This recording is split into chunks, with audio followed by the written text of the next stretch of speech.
Vamos iniciar agora a segunda parte do capítulo 4 do livro Pecados Intocáveis.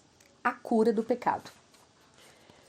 Quando falo em reconhecer o pecado, refiro-me a algo mais do que uma admissão pessoal pela metade de que fui egoísta em certa ocasião. Pelo contrário, falo de admissão incondicional e indefensável. Sou egoísta, e aquela atitude em particular nada mais foi que uma manifestação do egoísmo que ainda habita em mim. Mas, para admitir isso, preciso ter certeza de que meu egoísmo está perdoado, que Deus não me culpa mais por ele. O Evangelho nos dá essa garantia. Avalie estas palavras do apóstolo Paulo. Bem-aventurados aqueles cujas iniquidades são perdoadas, cujos pecados são cobertos. Bem-aventurado a quem o Senhor nunca atribuirá o pecado. Romanos 4, 7 e 8. Por que Deus dá baixa no meu pecado? Porque já o creditou a Jesus. Como o profeta Isaías disse, todos nós andávamos desgarrados como ovelhas, cada um se desviava pelo seu caminho, mas o Senhor fez cair a maldade de todos nós sobre ele. Isaías 53, 6. À medida que entendo, no meu íntimo, essa grande verdade do perdão de Deus por intermédio de Cristo, fico livre para enfrentar de modo honesto e humilde as manifestações do pecado em minha vida. Por isso é importante afirmar diariamente, como John Newton fez: sou um grande pecador, mas tenho um grande Salvador. Terceiro, o Evangelho me motiva e me fortalece a lidar com o pecado. Não basta enfrentar honestamente o pecado. Se queremos ficar mais e mais parecidos com Cristo, temos de lidar com o pecado. Usando a linguagem bíblica, é preciso mortificar as práticas do corpo. Romanos 8,13 e Colossenses 3,5. Todavia, como alguém disse com muita propriedade, o único pecado contra o qual podemos lutar com sucesso é o pecado perdoado. Só podemos começar a lidar com a atividade do pecado em nossas vidas depois de termos lidado com sua culpa. Retornamos, assim, para o Evangelho e para a certeza de que Deus, por meio de Cristo, já tratou da nossa culpa. Saber que Deus não me culpa mais pelo meu pecado me oferece duas certezas. Primeiro, assegura-me de que Deus está comigo e não contra mim. Romanos 8,31. Não estou sozinho nessa batalha contra o pecado. Deus não está me olhando de lá do trono celeste e admoestando: quando é que você vai se endireitar? Quando é que você vai dar um basta nesse pecado? Pelo contrário, ele se coloca ao meu lado e me incentiva: vamos trabalhar nesse pecado. Mas saiba que não tenho nada contra você. Deus não é mais o meu juiz. Agora ele é meu Pai Celeste que me ama, mesmo em face do meu pecado, com amor infinito gerado em seu próprio coração. Essa certeza me encoraja grandemente e me motiva a lutar contra o pecado. Além disso, ter certeza de que Deus não me atribui mais o pecado e que está ao meu lado na luta contra ele, produz em mim uma enorme gratidão pelo que ele fez e está fazendo em minha vida por intermédio de Cristo. Juntos, o encorajamento e a gratidão geram em nós o desejo de lutar contra o pecado. Não se engane, lutar contra o pecado não é uma opção.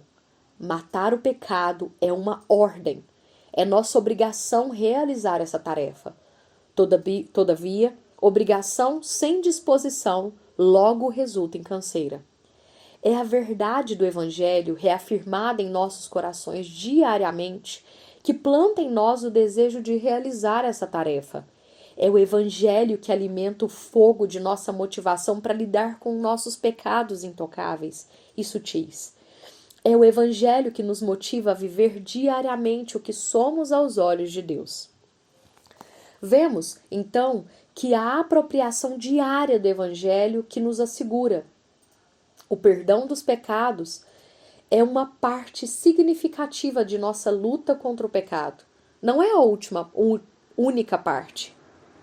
E analisaremos algumas em outros capítulos, mas, por ora, incentivo o leitor a apoderar-se do Evangelho todos os dias, de modo consciente.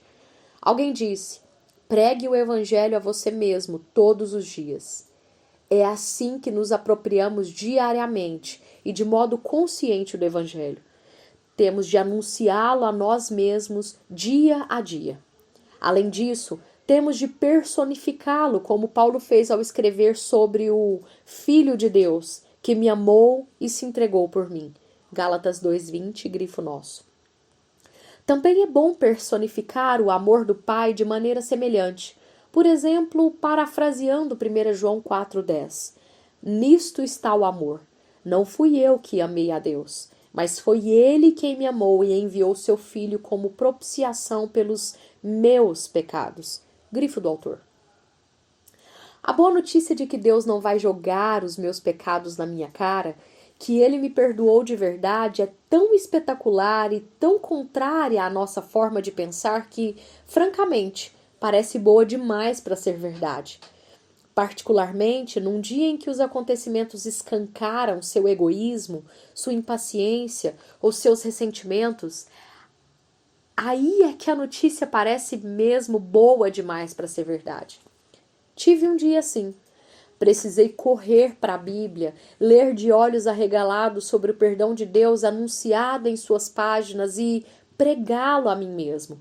Contudo, não importa se o dia está ruim ou bom, mesmo nos melhores dias temos de pregar o Evangelho a nós mesmos. A verdade é que nunca existe um dia em nossas vidas em que somos tão bons que não precisamos do Evangelho. Você deve estar se perguntando: se pregar o Evangelho a mim mesmo é tão importante, como faço isso? Não existe um jeito certo, então vou explicar como faço. Sou metódico por natureza, então meu jeito não servirá para todo mundo, mas tomara que faça brotar em sua cabeça alguma ideia sobre como é pregar o Evangelho a nós mesmos. Lá vai. Como o Evangelho é coisa para pecadores, começo o dia admitindo que, apesar de eu ser santo, peco diariamente em meus pensamentos, palavras, ações e motivos. Se estou ciente de qualquer pecado sutil ou nem tanto em minha vida, confesso-o a Deus. Mesmo se minha consciência não me acusa de nada, confesso a Deus que não chego nem perto de amá-lo de todo o coração ou de amar o próximo como a mim mesmo. Arrependo-me desses pecados e aplico alguns versículos específicos que me asseguram do perdão de Deus aos pecados que acabei de confessar.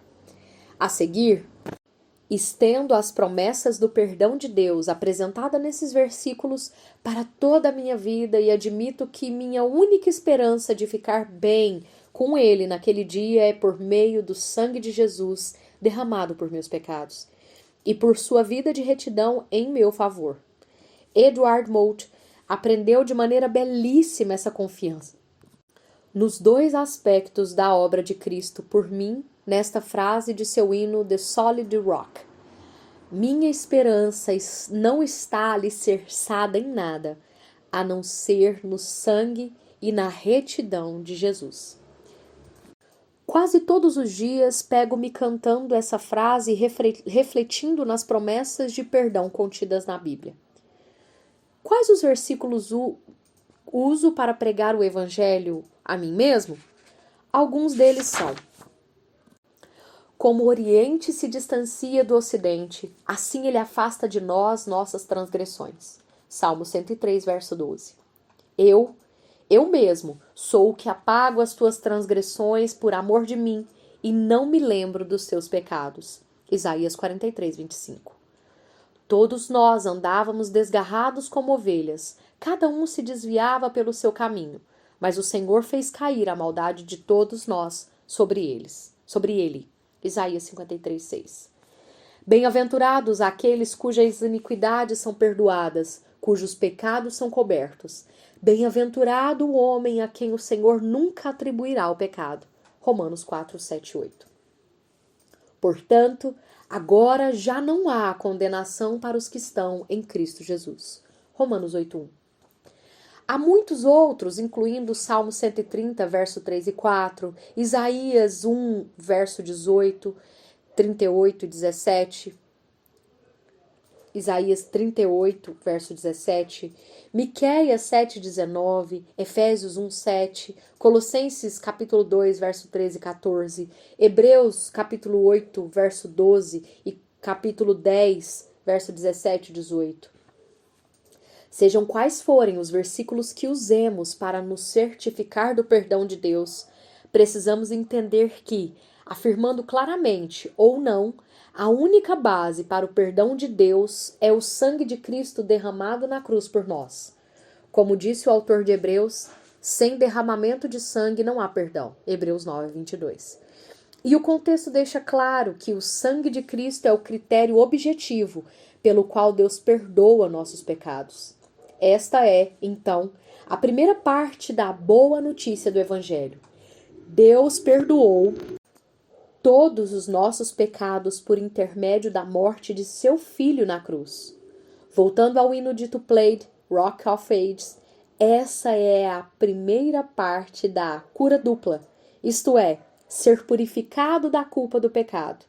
No entanto, a cura dupla de To Played também inclui ser purificado do poder do pecado. E esse é o assunto do próximo capítulo. E assim nós concluímos o capítulo 4.